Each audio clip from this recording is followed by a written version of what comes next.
സമാധാനവും സന്തോഷവും നിറഞ്ഞ ഒരു ജീവിതത്തിന് എന്തെല്ലാം ആവശ്യമാണോ അതിലെല്ലാം നമ്മൾ അതീവ താല്പര്യത്തോടുകൂടെ പരിശ്രമിക്കാറുണ്ട്. പണം നമ്മുടെ ജീവിതത്തിന് അനുകൂലമായ പല കാര്യങ്ങളും നേടിത്തരുന്നതാണ്. അതുകൊണ്ട് പണത്തിനു വേണ്ടി എന്തെല്ലാം വഴികളുണ്ടോ അതെല്ലാം തേടുന്നവരും ശരീരവും മനസ്സും മറന്ന് അതിന് അധ്വാനിക്കുന്നവരുമാണ് നമ്മളിലേവരും. ജീവിതത്തിലെ അനുകൂലമായ സാഹചര്യങ്ങൾ ഉണ്ടാക്കാൻ വേണ്ടി നമ്മൾ പരിശ്രമിക്കാറുണ്ട്. പക്ഷേ എല്ലാം നമുക്ക് അനുഭവിക്കാനും ആസ്വദിക്കുവാനും ഒരു മനസ്സാണ് നമുക്ക് യഥാർത്ഥത്തിൽ ആവശ്യം. ഒരു നല്ല മാനസികാവസ്ഥയെ വിശുദ്ധ ഖുർആൻ വിശേഷിപ്പിക്കുന്നത് ഇൻഷിറാഹു സ്വദറ. അതിന് മലയാളത്തിൽ ഒരു അർത്ഥം പറയുക പ്രയാസകരമാണ്.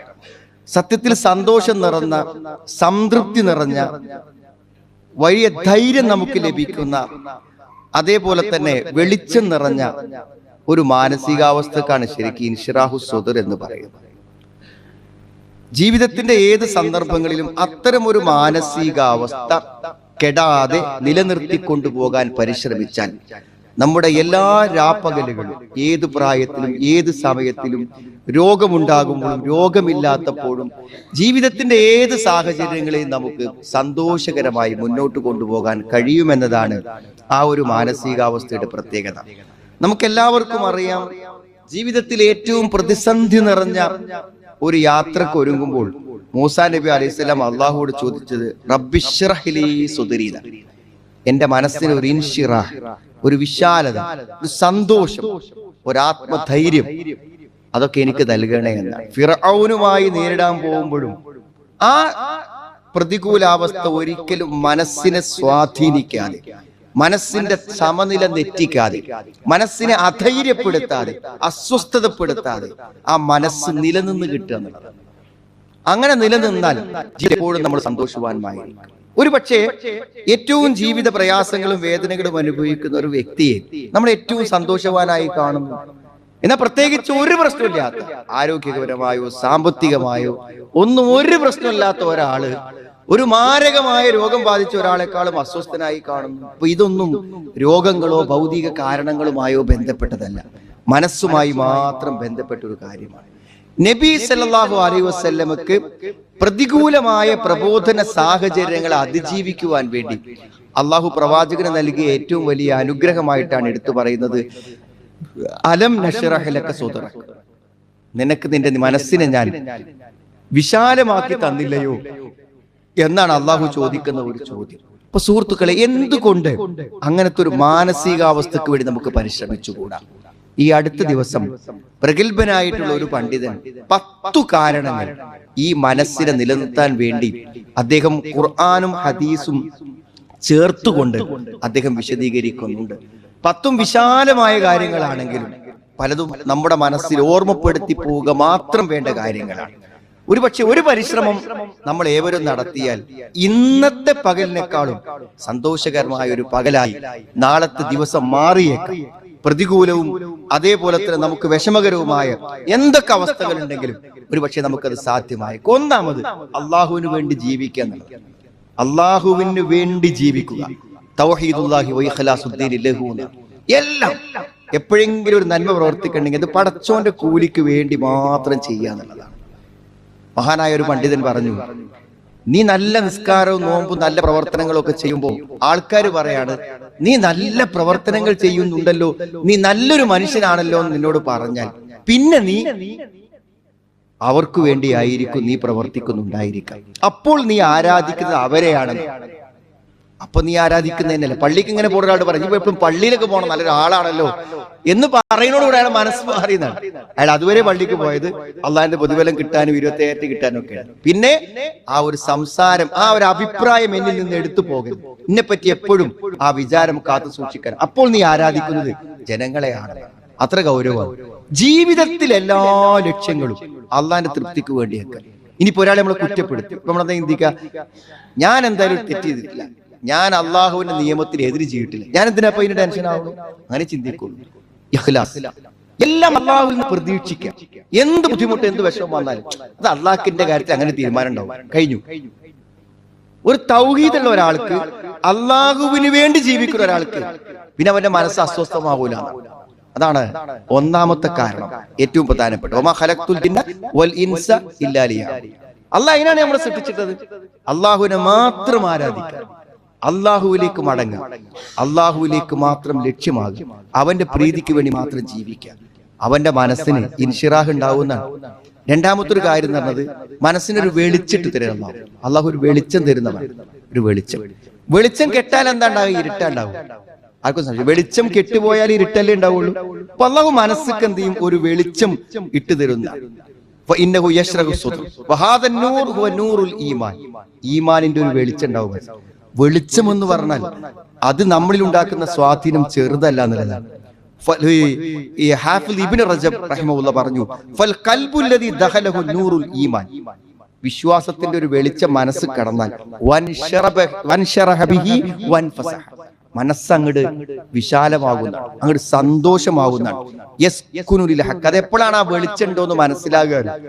വെളിച്ചമുണ്ടോന്ന് മനസ്സിലാകുക എന്തെങ്കിലും നല്ലത് ചെയ്യുമ്പോൾ അവന് ഭയങ്കരമായ വയത്തുമഇന്നു ബിഹി, അവന്റെ ഹൃദയത്തിന് ഭയങ്കര സന്തോഷം. എന്തെങ്കിലും ഒരു തെറ്റ്, അങ്ങനത്തെ വെളിച്ചമുള്ള ഒരു മാനസികാവസ്ഥ ഉള്ള ഒരാൾക്ക് ഒരു തെറ്റ് ചെയ്യാൻ കഴിയില്ല. തെറ്റ് ചെയ്താൽ അതുകൊണ്ട് അയാൾ വല്ലാതെ മനപ്രയാസപ്പെട്ടു പോകുന്നതാണ്. ഇങ്ങനത്തെ ഒരു വെളിച്ചം അള്ളാഹു നമുക്ക് നമ്മുടെ മനസ്സിൽ തരുന്നതാണ്. ആ വെളിച്ചം കിട്ടിക്കഴിഞ്ഞാൽ അയാൾക്ക് പിന്നെ ഒന്നും പേടിക്കാൻ, ഏത് പ്രതികൂല സാഹചര്യങ്ങളും ഏത് വിഷമകരമായ സാഹചര്യങ്ങളിലും അയാൾ നിലനിന്ന് പോകുന്നതാണ്. മൂന്നാമത്തെ പറഞ്ഞ എന്താ നിങ്ങൾ? തഹ്സീലുൽ ഇൽമി നാഫിഅ, നല്ല വിവരങ്ങൾ നമ്മൾ ശേഖരിക്കുക എന്നുള്ളതാണ്. നിങ്ങൾക്കറിയോ, ലോകത്തെ പ്രഗത്ഭമതികളായ പണ്ഡിതന്മാർ എഴുതിയ പല പുസ്തകങ്ങൾക്കും അവർ പേര് കൊടുത്തത് എന്താ അറിയോ? റൗള എന്നാണ്. റിയാദ്, തോട്ടം. റിയാദുസ്സാലിഹീൻ എന്താണത്? സദ്വൃത്തരുടെ പൂങ്കാവനം. അതായത് സത്യത്തിൽ ഇസ്ലാമികമായ അറിവ് എന്ന് പറഞ്ഞാൽ നമ്മളൊരു തോട്ടത്തിൽ ചെന്ന മാതിരിയാണ്. തോട്ടത്തിൽ ചെന്നാൽ നല്ല മനോഹരമായ പുഷ്പങ്ങൾ, നല്ല സുഗന്ധം, നല്ല തെളിഞ്ഞ കാറ്റ്, എന്തൊക്കെ ഉണ്ടാവും. അതേപോലെ ഒരു മനസ്സായിരിക്കും. അറിവ് ഇങ്ങനെ കിട്ടും. ഉപകാരപ്രദമായ അറിവുകൾ ആർജിച്ചു കൊണ്ടിരിക്കുക. ഇന്നെന്ത് പഠിച്ചു, ഇന്നെന്ത് എനിക്ക് കിട്ടി, അങ്ങനെ ഒരു ദിവസത്തേക്ക് ഒരു ഹദീസ്, ഒരു ദിവസത്തേക്ക് ഒരു ആയത്ത്, ഒരു ദിവസത്തേക്ക് ഒരു അറിവ് എന്നൊക്കെ പറഞ്ഞ് സോഷ്യൽ മീഡിയയിലും വാട്സപ്പിലൊക്കെ വരും. അറിവ് കിട്ടുമ്പോൾ മനസ്സ് ഭയങ്കരമായി സന്തോഷിക്കുമെന്നാണ്. നമ്മൾ വിശക്കുന്ന സമയത്ത് ഭക്ഷണം കഴിക്കുമ്പോൾ, ഒരു ഗ്ലാസ് വെള്ളം കുടിക്കുമ്പോൾ, ഒരു ജ്യൂസ് കുടിക്കുമ്പോൾ നമുക്ക് കിട്ടുന്ന ഒരു ഉന്മേഷല്ലേ, അതേപോലെ മനസ്സിന് എപ്പോഴും ഉന്മേഷം പകർന്നുകൊണ്ടിരിക്കുന്നതാണ് നല്ല അറിവുകൾ. മൂന്നാമത് തഹ്സീലുൽ ഇൽമി നാഫിഅ, നല്ല അറിവുകൾ.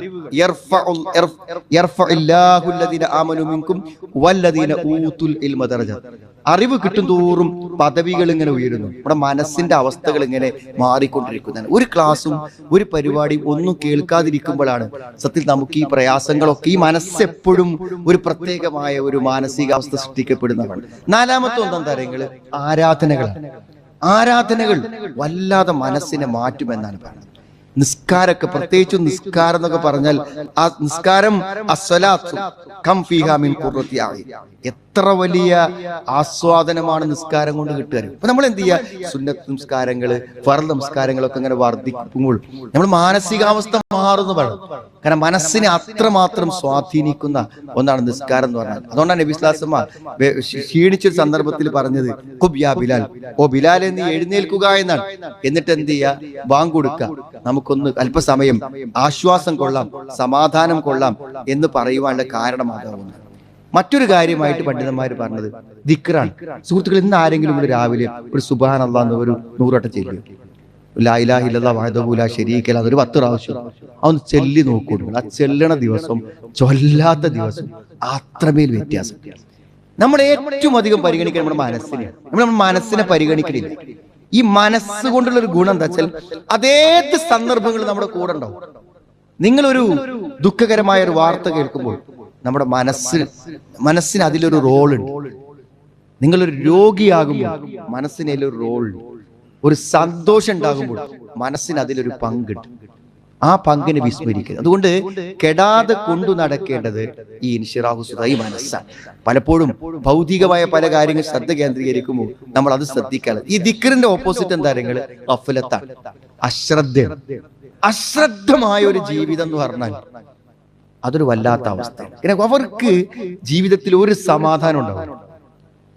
ഒരു കാര്യത്തിലും ശ്രദ്ധിക്കാതെ, ഒരു ലക്ഷ്യമില്ലാതെ, എന്തിനാണ് ജീവിക്കണു എന്നറിയാതെ, എവിടേക്ക് പോണു എന്നറിയാതെ, എന്താണ് എൻ്റെ ജീവിതത്തിന്റെ ലക്ഷ്യം എന്നറിയാതെ ജീവിക്കുന്ന ആളുകൾക്ക് ഉണ്ടാകുന്ന ഒരു അവസ്ഥ എന്തായിരിക്കും? മസലുല്ലദീ യദ്കുറു റബ്ബഹു വല്ലദീ ലാ യദ്കുറു റബ്ബഹു മസലുൽ ഹയ്യി വൽ മയ്യിത്ത്. അല്ലാഹുവിനെ സ്മരിക്കുകയും സ്മരിക്കാതിരിക്കുകയും ചെയ്യുന്നവന്റെ ഉദാഹരണം ജീവിച്ചിരിക്കുന്നവനും ജീവനുള്ളവനും ജീവനില്ലാത്തവനും തമ്മിലുള്ള വ്യത്യാസമാണെന്ന് പറയുമ്പോൾ ദിക്റുകൾ ബോധപൂർവം നമ്മുടെ ജീവിതത്തിൽ നമ്മൾ എന്ത് ചെയ്യണം? കൊണ്ടുവരണം എന്നുള്ളതാണ്. ആറാമത്തെ ഒരു കാര്യമായി പറഞ്ഞ അൽ ഇഹ്സാനു ഇലാ ഇബാദില്ലാ. ഇതൊക്കെ നമുക്ക് വളരെ ലളിതമായി ചെയ്യാൻ പറ്റിയ കാര്യമാണ്. എന്തായാലും ആർക്കെങ്കിലും ഒരു ഉപകാരം ചെയ്ത് കഴിയുമ്പോഴേക്കും നമ്മുടെ മനസ്സിന് വല്ലാത്തൊരു സന്തോഷം കിട്ടും. അപ്പോൾ ഒരു വലിയ വലിയ കാര്യങ്ങളൊക്കെ ഓരോ ദിവസം ചെയ്യുന്ന ആളുകൾക്ക് എത്ര ചാരിതാർത്ഥ്യമുണ്ടാവും. നമ്മളൊക്കെ ഉപകാരം ചെയ്യുന്നു, പക്ഷെ നമുക്ക് അതിനൊക്കെ തരും ഭൗതികമായ ചെറിയ ചില ബെനിഫിറ്റുകൾ മാത്രം.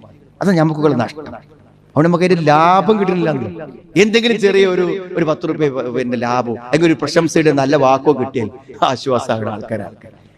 അള്ളാഹുവിന്റെ അടുക്കിൽ നിന്ന് അള്ളാഹു നമ്മുടെ മനസ്സിന് തരുന്ന ആ ഒരു സന്തോഷം. എന്തെങ്കിലും ഒരു വിഷമം ഒരാൾക്ക് നീക്കി കൊടുത്താൽ അള്ളാഹു എന്ത് ചെയ്യും? ഖിയാമത്ത് നാളിലുള്ള ഒരു പ്രയാസത്തെ അള്ളാഹു എന്ത് ചെയ്യും? നീക്കി കൊടുക്കുന്നതാണ്.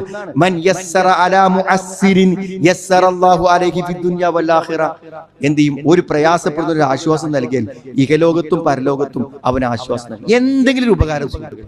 നമ്മൾ ഈ നടന്നു പോകുമ്പോൾ ഇരിക്കുമ്പോൾ നിങ്ങൾ ചെയ്യുന്ന ജോലിയുടെ രംഗത്ത് നിങ്ങൾ വീട്ടിലിരിക്കുമ്പോൾ നിങ്ങളുടെ അയൽവാസിക്ക് നിങ്ങളൊരു യാത്ര ചെയ്യുമ്പോൾ ആ യാത്ര ചെയ്യുന്ന ഒരാൾക്ക് എന്തൊക്കെ നന്മകൾ നമുക്ക് ചെയ്യാൻ പറ്റും.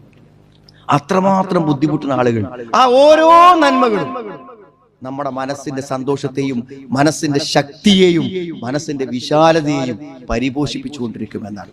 ഏഴാമത്തെ കാര്യമായിട്ട് പറഞ്ഞത് അശ്ശജാഅത്താണ്, ധൈര്യം. നമ്മൾ ഭീരുക്കളായി ജീവിക്കരുത്, പേടിച്ച് ജീവിക്കരുത്. ഭയമുള്ള ഏത് അവസ്ഥകളും മനസ്സിന് ഏറ്റവും പരിക്കുള്ള അവസ്ഥ. നമ്മൾ എന്തിനു പേടിക്കുന്ന സുഹൃത്തുക്കളെ? എന്തിനു നമുക്ക് പേടി? ഒരു മനുഷ്യന് പരമാവധി പേടിക്കാനുള്ളത് മരണമാണ് അല്ലെ? ആകെ പേടിക്കാനുള്ളത് മരിക്കുന്നല്ലേ? മരിക്കും. മരണം നമ്മൾ പേടിക്കാൻ കാരണം നമ്മൾ ഓരോ ദിവസവും അപ്രതീക്ഷിതമായ മരണങ്ങൾ കാണുകയാണ്. ഒന്നും പേടിക്കേണ്ട കാര്യമില്ല. മരിക്കാതിരിക്കാൻ പറ്റില്ല, നമുക്ക് എല്ലാവർക്കും അറിയാം. മരിക്കാതിരിക്കുന്ന ഒരവസ്ഥ ഉണ്ടാവില്ല എന്ന് എല്ലാവർക്കും അറിയും. പിന്നെ മരിക്കണത് എന്തിനാന്ന് വെച്ചാൽ നമ്മൾ ഇത്ര കാലം ദുനിയാവിൽ എന്തിനാണോ അധ്വാനിച്ചത് അതിന്റെ ഫലം വാങ്ങാനാണ് പോകുന്നത്, മരിച്ചു പോകണത്. ഇബ്നു ഖയ്യിം റഹിമഹുല്ലാഹ് പറയുന്നുണ്ട്, ഖബറിൽ സന്തോഷത്തിന്റെയും ദുഃഖത്തിന്റെയും വെളിച്ചത്തിന്റെയും ഇരുട്ടിന്റെയും ഒക്കെ അവസ്ഥകളുണ്ട്. അതേപോലെയാണ് മനസ്സെന്ന് പറയുന്നത്. മനസ്സിനുമുണ്ട് അതേ അവസ്ഥകൾ. നമ്മുടെ മനസ്സിന്റെ ഉള്ളിൽ ഭയം ഉണ്ടാവും, ദുഃഖം ഉണ്ടാവും, വിഷമം ഉണ്ടാവും. ഇതേപോലെ തന്നെ ഖബറിന്റെ ഉള്ളിലൊന്നാണ്. നമ്മുടെ ജീവിതത്തിൽ സന്തോഷവും സമാധാനമായിട്ട് നമുക്ക് ഇവിടെ ജീവിക്കാൻ പറ്റുന്നുണ്ടെങ്കിൽ ഖബറിലും അങ്ങനെ തന്നെ ജീവിക്കാൻ പറ്റുമെന്നാണ് പറയുന്നത്. നമ്മുടെ മനസ്സെപ്പോഴും അങ്ങനത്തെ ഒരു അവസ്ഥയിൽ ധൈര്യത്തിൽ ജീവിക്കും. നമുക്ക് എന്താ പേടിക്കാല്ലേ? പടച്ചോൻ തീരുമാനിച്ചതേ വരൂ, തീരുമാനിക്കാത്ത ഒന്നും വരൂല. ലോകത്ത് എന്ത് സംഭവിച്ചാലും നമ്മൾ നമ്മുടെ ദൗത്യം നിർവഹിച്ചിട്ടുണ്ട് എന്നുണ്ടെങ്കിൽ നമ്മൾ ഒന്നും പേടിക്കേണ്ടതില്ല. എപ്പോഴെങ്കിലും അധൈര്യം മനസ്സിലേക്ക് കടന്നു വരുന്നതിന് ശ്രദ്ധിക്കുക എന്നുള്ളതാണ്. എട്ടാമത്തെ ഒരു കാര്യമായിട്ട് എന്താ പറയുന്നത്? ഇതൊക്കെ നമ്മൾ ശ്രദ്ധിക്കണം. നമ്മുടെ ഏറ്റവും പ്രധാനപ്പെട്ട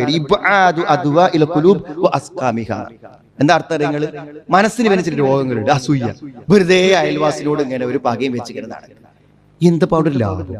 നമ്മളെ മനസ്സിങ്ങനെ ഇടങ്ങേറാകുക എന്നല്ലാതെ അപ്പുറത്തെ കച്ചവടക്കാരനോട് അവന്റെ കടയ്ക്ക് ഒരാൾ സാധനം വാങ്ങാൻ കയറിയ നമ്മൾ ഇപ്പുറത്ത് ഇങ്ങനെ ഇടങ്ങേറായിരിക്കുക. എന്താ പാടൊക്കെ? നമുക്ക് വിധിച്ചത് നമുക്ക് വരും വിചാരിച്ചാൽ പോരെ സുഹൃത്തുക്കളെ? അയൽവാക്കക്കാരൻ നല്ലൊരു കാറ് വാങ്ങിന് നമ്മളിതിനെ ഇടങ്ങേറായി ജീവിക്കുന്നത്. നമ്മളെ ജ്യേഷ്ഠന്മാരും അനുജന്മാർക്ക് ആർക്കും ഒരു സാമ്പത്തിക പുരോഗതി ഉണ്ടായില്ല, നമ്മളിതിനെ വേദനിച്ച് ജീവിക്കണേ. മനസ്സിന്റെ രോഗങ്ങൾ, അസൂയ, പക, വിദ്വേഷം, പോര്, ദേഷ്യം, ഇതിങ്ങനെ കൊണ്ടിടക്കുക. എന്തൊരു സമാധാനം നമുക്ക് ജീവിതത്തിൽ കിട്ടുക? നമുക്ക് എന്താ അതുകൊണ്ടൊക്കെ ഒരു ലാഭമുള്ളത്? അതുകൊണ്ട് ആരെയാണ് നമുക്ക് പരാജയപ്പെടുത്താൻ പറ്റുക? നാം ആലോചിക്കുക. മനസ്സിന്റെ ഹൃദയത്തിന്റെ രോഗം, ഒരു രോഗം വന്നാൽ പോരെ? ശരീരത്തിന് രോഗം വന്നാൽ ശരീരത്തിന്റെ എല്ലാ അവസ്ഥയും തകരാറാണ് പോലെ മനസ്സിന് രോഗം വന്നാൽ മതി. ഒമ്പതാമത്തത്, ഒരു പക്ഷെ നമ്മളിങ്ങനെ എണ്ണി വരുമ്പോ ഇനി അപ്രസക്തമായതല്ല എല്ലാരും അദ്ദേഹം പറഞ്ഞു തർക്ക് ഫുളൂലിൽ ഉമൂർ എന്നാണ്, ആവശ്യമില്ലാത്ത ഒഴിവാക്കാന്ന്. എന്തായാലും വിശദീകരണം അറിയാം, കേൾക്കരുതെന്നാണ്. നമുക്ക് ഉപകാരമില്ലാത്ത ഒന്നും കേൾക്കരുതെന്നാണ്. നമുക്ക് ഉപകാരമില്ലാത്തതൊന്നും കാണരുത്, നമുക്ക് ഉപകാരമില്ലാത്തതൊന്നും ചിന്തിക്കരുത്. നിങ്ങളൊന്ന് ഓഫാക്കി നോക്കി നിങ്ങളെ വാട്സപ്പും നെറ്റും ഒരു 3 ആഴ്ച. അപ്പൊ എന്താ സംഭവിക്കുക? നിങ്ങൾ ആവശ്യമില്ലാത്തൊന്നും കേൾക്കൂല, ആവശ്യമില്ലാത്തൊന്നും കാണൂല. ആവശ്യമില്ലാത്ത ചിന്തിക്കൂല, സമാധാനകാരം. ഇതൊക്കെ അക്ഷരം പ്രതി ശരിയാണെന്ന് നമുക്ക് ബോധ്യം. ഞാൻ ഉപയോഗിക്കാതിരിക്കാനല്ല. സുഹൃത്തുക്കളെ, നേരം വെളുത്ത് വൈകുന്നേരം വരെ ആവശ്യമില്ലാത്തത് കേട്ടിരിക്കണം, നമുക്ക് വല്ല സമാധാനവും. ഒരു ഉപകാരമില്ല, കേട്ടതിനും കൊണ്ടും ഒരു ഗുണവുമില്ല ജീവിതത്തിൽ. അത് ചിന്തിച്ചത് കൊണ്ട് ഒരു കാര്യമില്ല. വെറുതെ ഇങ്ങനെ ആലോചിച്ചിരിക്കുക, 2024 ആരാ വരിക എന്ന് ആലോചിച്ചിട്ട് ഇങ്ങനെ ഇരിക്കുക, എന്താ പേര് കാര്യമില്ല. നമ്മളെ സംബന്ധിച്ചിടത്തോളം നമ്മുടെ ദൗത്യം എന്താണോ അത് നിർവഹിച്ച് മുന്നോട്ട് പോകുക എന്നുള്ളതാണ്. അപ്പൊ തറക്കുഫുൽ ഉമൂർ എന്താണ്? ആവശ്യമില്ലാത്ത കാര്യങ്ങൾ ഉപേക്ഷിക്കാം. ആവശ്യമുള്ളത് ചിന്തിച്ചാൽ മതി, ആവശ്യമുള്ളത് കേട്ടാൽ മതി, ആവശ്യമുള്ളത് പിന്നെ നോക്കിയാൽ മതി, കണ്ടാൽ മതി എന്നാണ്. അവസാനത്തെ 10ാമത്തെ എന്താ? ഏറ്റവും അധികം ജീവിത സന്തോഷവും സമാധാനവും അനുഭവിച്ചത് ആരാണെന്ന് ചോദിച്ചാൽ അത് നബി സല്ലല്ലാഹു അലൈഹി വസല്ലമയാണ്. അതുകൊണ്ട് പ്രവാചകന്റെ ജീവിതത്തെ എത്ര കണ്ട് അനുധാവനം ചെയ്യുന്നുവോ അത്ര കണ്ട് ഒരാൾ സന്തോഷവാനാവും. നബി സല്ലല്ലാഹു അലൈഹി വസല്ലമയുടെ സുന്നത്തായിട്ട് എന്തെങ്കിലും എവിടുന്നെങ്കിലും കിട്ടിയാൽ അത് ചെയ്തു നോക്കാം. അങ്ങനെ ചെയ്യുമ്പോൾ എന്ത് ചെയ്യുമെന്നറിയോ? ഓരോ സുന്നത്തുകളും ആ പ്രവാചകന്റെ ജീവിതത്തിലേക്ക് നമ്മൾ അടുപ്പിക്കും. ആ പ്രവാചകൻ സല്ലല്ലാഹു അലൈഹി വസല്ലമ അനുഭവിച്ച ജീവിതത്തിന്റെ ചാരിതാർത്ഥ്യവും സന്തോഷവും നമ്മുടേതായി മാറുമെന്നാണ്. ലളിതമാണ്, നമുക്കെല്ലാവർക്കും പ്രായോഗികമാണ്, നമ്മുടെ എല്ലാവരുടെയും ജീവിതത്തിൽ നമുക്ക് അവസരങ്ങൾ ലഭിക്കുന്നതാണ്. അതുകൊണ്ട് സുഹൃത്തുക്കളെ, അള്ളാഹുവിന് മാത്രം ജീവിതം സമർപ്പിച്ച് അവനോട് മാത്രം പ്രാർത്ഥിച്ച് നല്ല അറിവുകൾ നേടാനുള്ള അവസരങ്ങളെ ഉപയോഗപ്പെടുത്തി ദിക്റുകളിൽ നമുക്ക് അറിയാവുന്ന ചൊല്ലിപ്പറഞ്ഞ് ഹൃദയത്തിന്റെ രോഗങ്ങളിൽ നിന്ന് മുക്തി നേടി മനസ്സിൽ വെളിച്ചവും പ്രകാശവും നിറച്ച് അനാവശ്യ കാര്യങ്ങളെ നിരാകരിച്ച് ഒരു നല്ല മനസ്സിനെ സൃഷ്ടിക്കുമ്പോൾ ജീവിതത്തിന്റെ വീട്ടിലാവുമ്പോഴും നമ്മുടെ കുടുംബത്തിലാകുമ്പോഴും ഒറ്റയ്ക്കിരിക്കുമ്പോഴും ഒരു പ്രതികൂലത നമ്മളിലേക്ക് വരുമ്പോഴും മരണത്തിന്റെ കിടക്കയിലാകുമ്പോൾ പോലും മനസ്സ് നമുക്ക് പിന്തുണ തന്ന് വെളിച്ചം തന്ന് ധൈര്യം തന്ന് കൂടെ ഉണ്ടാകും. അങ്ങനത്തെ വിശാലതയുള്ള ഒരു ഹൃദയത്തെ, സന്തോഷമുള്ള ഒരു മാനസികാവസ്ഥയെ അള്ളാഹു നമുക്ക് എല്ലാവർക്കും പ്രദാനം ചെയ്യുമാറാവും.